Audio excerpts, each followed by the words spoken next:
with a growing concern over the notion that chemical and biological weapons were unaccounted for and could potentially fall into the hands of terrorists, the Department of Defense wanted to test the nation's readiness for such an emergency. In June 2001, the DoD conducted a war game called Operation Dark Winter.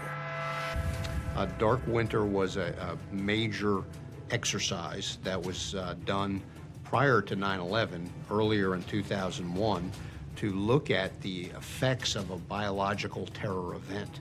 And it was kind of a scary scenario.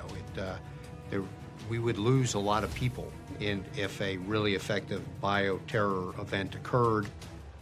The simulation evaluated the government's ability to respond and communicate with the public, and the exercise even included mock news reports. Since the diagnosis of 20 smallpox cases in Oklahoma City 12 days ago, hundreds have now died, thousands have become infected.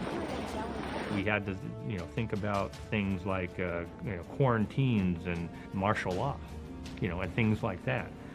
All of a sudden, our system wasn't our system anymore because we had this terrible thing going on, and we had to change. We had to, change the way we thought about things. We had to change the way the military interrelated with the civilian world, and it was really an eye-opener.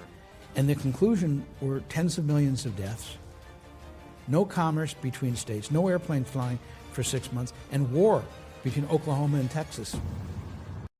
Many months later, if we fail to improve our response now, based on science, I fear the pandemic will get worse and be prolonged.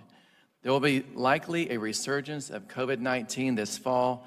It'll be greatly compounded by the challenges of seasonal influenza. Without better planning, 2020 could be the darkest winter in modern history. Darkest winter in modern history.